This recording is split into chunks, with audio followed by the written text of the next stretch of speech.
Namahagi rin ng mga essential supply ang Office of Civil Defense Bicol sa mga lokal na pamahalaan sa Albay. Tuhan ng ashfall mula sa Bulkang Mayon. Yan ang ulat ni Connie Calipay ng Philippine News Agency.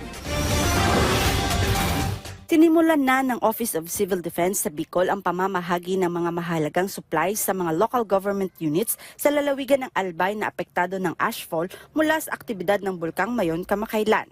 Sinabi ni Jesser Adornado, officer in charge ng OCD-5 na lahat ay nakatutok para matugunan ang mga pangangailangan ng mga LGU kasunod ng direktiba ni Pangulong Ferdinand R. Marcos Jr. Gusto ni Pangulong Marcos na Pangulong Bongbong Marcos na talagang maayos kaagad-agad itong damages na ginawa ng pagputok or ng ashfall ni Mount Mayon.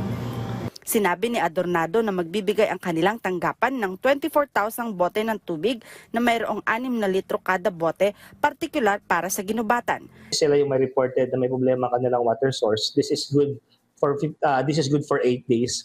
Meron silang need na 15,000 liters per day. So maganda itong tulong sa kanila at darating ito. Naglabas din ang OCD-5 ng 1,000 hygiene kits, 500 bawat isa para sa kamalig at ginubatan at 1,000 goggles para sa mga responder. Yung ating regular naman na non-food items, specifically food packs, is always given by the DSWD. Yung ating mga medicines and health nakaparepo naman sa baba.